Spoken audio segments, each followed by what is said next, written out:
सत श्री अकाल दोस्तों, my name is Gurtej Singh. Today our topic is मुड्डा और 7 टाइप ऑफ वेस्टेज। आज ऐसा आप सबको पता है कि मुड्डा और वेस्टेज एक बहुत हॉट टॉपिक है। हर कोई अपनी वेस्टेज को कम से कम करना चाहता है और प्रोडक्ट को मार्केट में कॉम्पिटिटिव बनाना चाहता है। मार्केट में जो प्राइस है वो फिक्स है। मार्केट का प्राइस जो फिक्स है, हम किसी प्रोडक्ट में एक्स्ट्रा प्राइस नहीं लगा सकते कस्टमर पे, क्योंकि ऑलरेडी कॉम्पिटिटर्स प्रोडक्ट के प्राइस को फिक्स किया हुआ है। कस्टमर हमसे नहीं लेगा, किसी और से लेगा। सो प्रॉफिट को इंक्रीज करने के लिए इंडस्ट्रीज को वेस्टेज को एलिमिनेट करना पड़ता है, कम करना पड़ता है, खत्म करना पड़ता है। सो मुड्डा एक जापानीज टेक्निक है, जिसमें जापानीज इंडस्ट्रीज ने पहले तो वेस्टेज को आइडेंटिफाई किया और धीरे धीरे अपनी वेस्टेज को कम किया, जिससे वो प्रॉफिट जनरेट कर सकें। और ये सिर्फ इंडस्ट्रीज के लिए और इंडस्ट्रीज के लिए और फैक्ट्रीज के लिए ही नहीं है। मुद्दा कहीं ना कहीं हमारी डे टू डे लाइफ के लिए भी बड़ा इंपॉर्टेंट है, बड़ा इंपॉर्टेंट रोल प्ले करता है। कहीं ना कहीं हम अपने घरों में जो सामान है, जो इक्विपमेंट है, जो वेस्टेज है, उसको कम करके अपनी पॉकेट पे जो एक्स्ट्रा बर्डन डलता है उसको कम कर सकते हैं, और उस पैसे को सेव करके किसी और फ्यूचर इन्वेस्टमेंट में, फ्यूचर प्लान में लगा सकते हैं, और उससे अपने लाइफ को इजी कर सकते हैं। Right. So let's begin with the मुड्डा। मुड्डा में हमारे पास 7 तरह की वेस्टेज आइडेंटिफाई की जाती हैं, फिर उन पे काम किया जाता है, उनको धीरे धीरे कम किया जाता है। सो पहली वेस्टेज, अगर मैं इन 7 वेस्टेज की बात करूं, तो ये है inventory, waiting, defects, over production, motion, transportation और ओवर प्रोसेसिंग। पहली वेस्टेज में आता है इन्वेंट्री। इन्वेंट्री खुद में बड़ी ही बहुत बड़ा वेस्टेज है, अपने आप में ही एक बहुत बड़ा वेस्टेज है। हम इन्वेंट्री को जीरो भी नहीं कर सकते, लेकिन इन्वेंट्री को एज पर रिक्वायरमेंट कर सकते हैं। जितनी जरूरत है उतना ही बनाए, जब जरूरत पड़े तब ही बनाए। राइट। अगर मैं घर की एग्जांपल देता हूँ, घर में एग्जांपल हमें सभी चीज की इन्वेंट्री रखनी पड़ती है, जैसे चाय पत्ती, चीनी, आलू, प्याज, ये जो इतना भी हमारे घर में सामान होता है, हमें सबकी इन्वेंट्री रखनी पड़ती है और रखनी भी चाहिए। ऐसा तो नहीं कि अभी हमें चाय बनानी है, चाय के लिए, चीनी के लिए भागे भागे दुकान के पास जाएंगे, क्यों? हमारे पास इन्वेंट्री नहीं है। इन्वेंट्री का मतलब होता है कि हमारे पास उसका स्टॉक इकट्ठा है, या उसको कुछ रखा हुआ हमने अपने लिए, कि भाई जब जरूरत होगी तो यहाँ से उठा लूंगा। स्टोरेज होती है हमारे पास। इन्वेंट्री का मीनिंग होता है स्टोरेज। सो चीनी के लिए हम कस्टमर एकदम से दुकान पे नहीं जाएंगे कि भाई हमें चीनी चाहिए, हमें 1-2 कप टी बनानी है। उसके लिए हम घर पे जो चीनी पड़ी उसको यूटिलाइज करेंगे। ऐसा ही इंडस्ट्रीज में होता है कि हमारे पास रॉ मटेरियल की इन्वेंट्री होती है, फिनिश गुड की इन्वेंट्री होती है, और कभी कभी इन्वेंट्री ओवर इन्वेंट्री हो जाती है, एक्स्ट्रा इन्वेंट्री हो जाती है। एग्जाम्पल, हमारे पास वो ऑर्डर 2 साल तक नहीं आना, लेकिन हमने उसकी प्रोडक्शन आज ही उसकी प्रोडक्शन करके उसको ब्लॉक कर दिया। राइट। या फिर वो प्रोडक्ट हमारा 1 साल बाद चलना है, कस्टमर का 1 साल बाद ऑर्डर आएगा, लेकिन हमने उसका रॉ मटेरियल अभी से परचेज कर दिया। तो जो उसकी रॉ मटेरियल की परचेजिंग हुई है, उसके ऊपर जो कॉस्टिंग हुई है, बैंक का अगर ब्याज देखे या इंटरेस्ट रेट आजकल इतना बढ़ रहा है वो देखा जाए, सो उसका बेनिफिट इंडस्ट्रीज को इतना नहीं होता। हमारा कस्टमर को हम उसका बेनिफिट नहीं दे पाएंगे, क्योंकि हमारे पास ऑलरेडी बहुत ज्यादा कॉस्टेस ऐड हो चुकी होती हैं। इसके अलावा इन्वेंट्री और भी हमारे काफी जगह का कॉस्टिंग में बढ़ा देती है। एग्जांपल, जिस भी जगह पे हम अपना इन्वेंट्री रखेंगे, प्रोडक्ट रखेंगे, उसकी स्टोरेज रखेंगे, उसके लिए हमें प्रॉपर स्पेस चाहिए, शेड चाहिए, स्टोर रूम चाहिए, मैन पावर चाहिए जो उसको हैंडलिंग करेगी, उसकी रख रखाव करेगी, देखभाल रखेगी, और उसकी कभी उसको उठा के कहीं रखना है, शिफ्ट करना है, ढकना है, मौसम की मार से बचाएगी। और उसमें कहीं लाइट बल्ब, कुछ फैन, कुछ इक्विपमेंट भी लगाने पड़ेंगे, जिससे पावर लॉसेस होगा, पावर का खर्चा हमारे प्रोडक्ट के ऊपर डलेगा। अल्टीमेटली हमें जो बेनिफिट होना है, जो प्रॉफिट होना है, उसको कम करती है ओवर इन्वेंट्री। और जब इन्वेंट्री हम ज्यादा रखें, मान लो हमारा प्रोडक्ट वो 2 साल तक नहीं चला, और हमें उस टाइम लगता है कि हमें सस्ता मिल रहा है मार्केट से, हमने परचेज कर लिया। लेकिन जब 2 साल बाद उसकी हम कॉस्टिंग देते हैं, बैंक ब्याज इंटरेस्ट उसके ऊपर देखते हैं, तो कहीं ना कहीं उसकी कॉस्टिंग इक्वल हो जाती है, और उसकी प्रोडक्ट की जो एक्सपायरी डेट होती है वो थोड़ी और नजदीक आ जाती है। कभी कभी तो प्रोडक्ट एक्सपायर ही हो जाते हैं। हम सोचते हैं कि 2 साल बाद तक मैं इसको यूज करता रहूंगा, तब तक मार्केट का इन्फ्लेशन और हो जाएगा, रेट बढ़ जाएगा, और मेरे को तो कम रेट में मिला हुआ है, तो मैं तो उसका बेनिफिट उठाऊंगा। बट मैं ये नहीं देखूंगा कि उसके साथ जब उसकी जो एक्सपायरी डेट थी 2, 4, 5, 7 साल, वो भी तो कम हो गई, उसके मेरे प्रोडक्ट की प्रोडक्शन भी से कम होगी। और उसके अलावा उस पैसा जो मैंने उस टाइम पैसा ब्लॉक कर दिया, उस टाइम पैसा डाल दिया, उस पैसे को तो मैं कहीं और इस्तेमाल कर सकता था। थर्ड वन, कि जो उसका रख रखाव में मेरा खर्चा हुआ है, मैन पावर यूज हुई है, उसको मैं कम कर सकता था या यूटिलाइज कर सकता था। उन चीजों की तरफ नहीं देखा, और अल्टीमेटली जब लास्ट में दिखाया जितना हम एट जस्ट इन टाइम में, जब उतना उसकी जस्ट इन टाइम के हिसाब से उसकी जो परचेजिंग होनी थी तब परचेजिंग नहीं की, पहले ही परचेजिंग कर ली, जब खर्चा निकाला तो वो कहीं ज्यादा खर्चे में बैठ रही है वो चीज, राइट। तो इन्वेंट्री सिर्फ पैसा ब्लॉक ही नहीं करती, इससे चीजें खराब होती हैं, स्पेस हमारा वेस्टेज होता है, मैन पावर बिजी रहती है, खराब चीजें होती हैं, पड़ी पड़ी सामान खराब होता है, हैंडलिंग का कॉस्ट बढ़ता है। घरों में भी ऐसा ही होता है कि जो सामान हमने पहले ले लिया, मान लो प्याज ले ली, भी इकट्ठे मिल रही है, सीजन का टाइम है प्याज का, बाद में तो 50 रुपए किलो होता है, ये होता है वो होता है, अब खिचड़ी 10 रुपए हो रहा है। लेकिन जब वो 50 रुपए के टाइम के तक जाएगा, उसमें से कितना खराब हो जाएगा, कितना गल जाएगा, कोई प्रॉपर कोल्ड रूम हमारे पास नहीं होता घरों में। ऐसा ही एग्जांपल चीनी का हमने पहले एग्जांपल लिया था, चीनी पड़ी है उसमें कीड़ियां आ गई हैं, एक्स्ट्रा चीनी ले ली थी इतनी, तो वो कहीं ना कहीं चीजें खराब होती हैं। सब्जी बना ली ज्यादा भी, हाँ जी 2 टाइम चल जाएगी, एक टाइम चल जाएगी, 2-3 टाइम चल जाएगी, और उसमें बाद में वो खराब हो जाती है, उसमें हमारा कहीं ना कहीं गैस भी लगी है, पावर भी लगी है, मैन पावर ने भी अपना उसमें टाइम स्पेंड किया है, और लास्ट में हमें वो गिरानी पड़ती है। मान लो 10% और 20% चीज भी गिरानी पड़ गई, तो उसके ऊपर ओवरऑल जो कॉस्टिंग बैठी है वो कहीं ना कहीं दोबारा बनाने से या जस्ट इन टाइम के हिसाब से बनाने से वो कहीं ज्यादा थी, और कंपनी को उसका लॉस हुआ है, राइट। ये है एग्जांपल इन्वेंट्री की, कैसे एक पर्सन परेशान हो जाता है कि स्टोर के अंदर इसका इतना मटेरियल पड़ा है, ये किसका है, उसके ऊपर डेट कोड का उनका हिसाब नहीं लगता, और इतनी ज्यादा इन्वेंट्री हो जाती है कि वो उसको हैंडल ही नहीं कर पाता, और अल्टीमेटली सामान खराब होना स्टार्ट हो जाता है। Next one is waiting. Waiting तो वैसे किसी भी चीज की वेटिंग करना काफी मुश्किल होता है, लेकिन हम अगर मैन्युफैक्चरिंग इंडस्ट्री की बात करें, इसमें जब कोई मशीन मैन पावर की वजह से वेट करती रहे, या पावर की वजह से, या रॉ मटेरियल की वजह से, तो एक चीज के कारण हमारा पूरा का पूरा प्रोसेस को वेट करना पड़ता है, और उसके ऊपर जितना खर्चा होता है वो सारे का सारा एक्स्ट्रा बर्डन होता है कंपनी के ऊपर। आप यहाँ पे फर्स्ट इमेज के अंदर देख सकते हो, ये पर्सन इस टाइम में इसकी मशीन खराब है, और टूल लेके पास में खड़ा है, और मशीन को चला नहीं पा रहा। कहीं ना कहीं इसकी सप्लाई, इसको जितना इतना इसको प्रोडक्ट बना के देना था, ये बना के नहीं दे पा रहा, और इसकी एक मशीन के कारण रॉ मटेरियल भी वेट कर रहा है, मैन पावर वेट कर रही है, पावर हमारी ऐसे ही जा रही है, सभी खर्चे कंपनी को बढ़ते जा रहे हैं, प्रोडक्शन हो नहीं पा रही है, सिर्फ एक चीज के कारण। सेकंड मशीन में आप देख सकते हो, ऑपरेटर्स वेट कर रहे हैं मशीन के पास, अखबार पढ़ रहे हैं कि हाँ जी हमारी मशीन ठीक नहीं है, और या रॉ मटेरियल की शॉर्टेज है यहाँ पे। सिर्फ एक चीज के या दो चीज के कारण पूरा का पूरा प्रोसेस ठप हुआ पड़ा है, मैन्युफैक्चरिंग की कॉस्ट डल रही है, कंपनीज के ऊपर ओवरडन आ रहा है, और कहीं ना कहीं ये सभी प्रॉफिट में से चीजें निकलती हैं बाद में, प्रॉफिट को ही मिनिमाइज करती हैं, right. Waiting is always loss for the company. Third one is defect.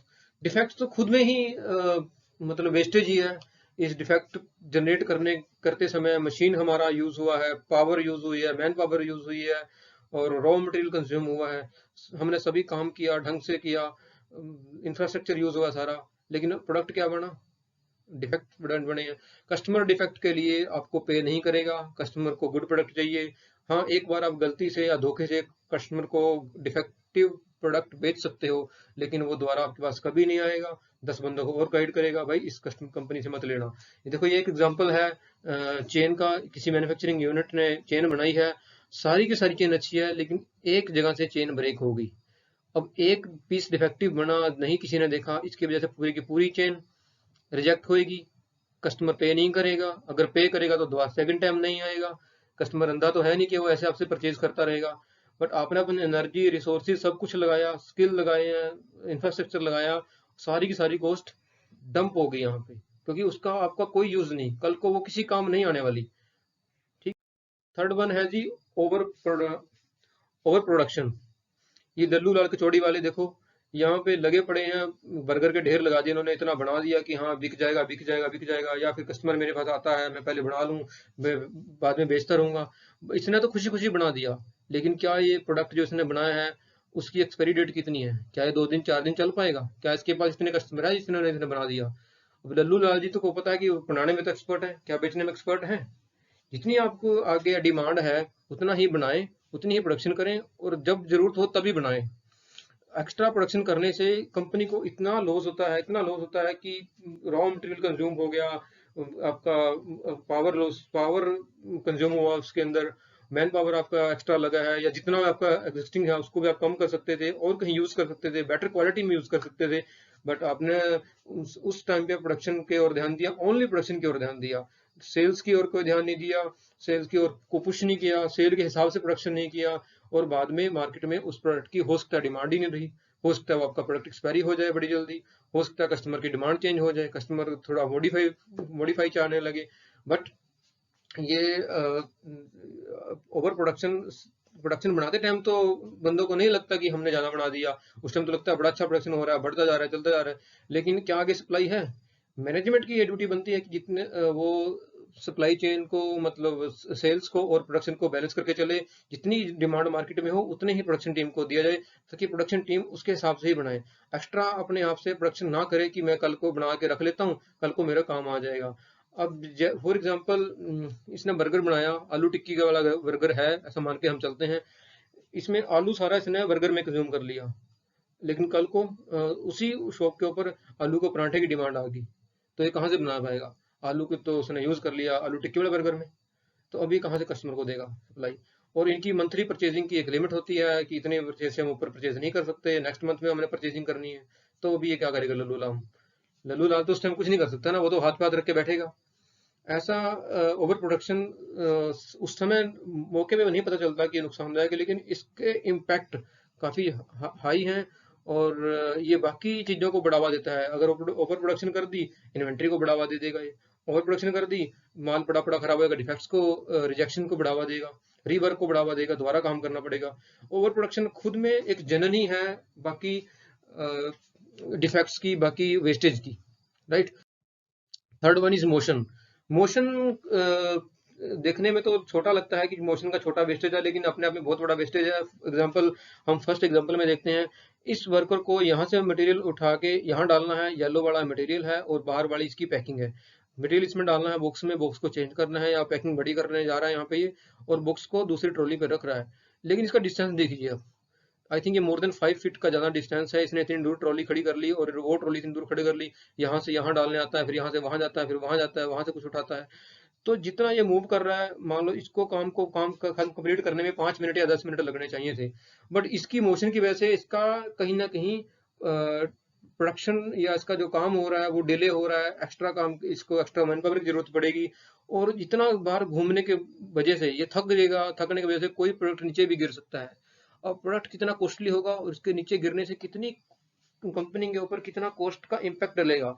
मान लो एक प्रोडक्ट में कंपनी 10 या 15% तक प्रॉफिट ले रही है, और इसने एक प्रोडक्ट गिरा दिया, अगर 10% भी कंपनी को प्रॉफिट इस प्रोडक्ट में हो रहा है, इसने एक प्रोडक्ट को वेस्ट कर दिया, खराब कर दिया इसकी गिरने की वजह से, तो आने वाले 10 प्रोडक्टों के जो बेनिफिट होएगा उसको जीरो कर दिया, क्योंकि अगर प्रोडक्ट का रेट 100 रुपए था और 10 रुपए की बेनिफिट था, तो 100 रुपए का प्रोडक्ट इसने खराब कर दिया, 10 रुपए एक प्रोडक्ट में बचने थे, तो कहीं ना कहीं 10 प्रोडक्टों की प्रॉफिट को ये एक प्रोडक्ट की वजह से नुकसान हो गया, और छोटी सी गलती है ड्यू टू मोशन।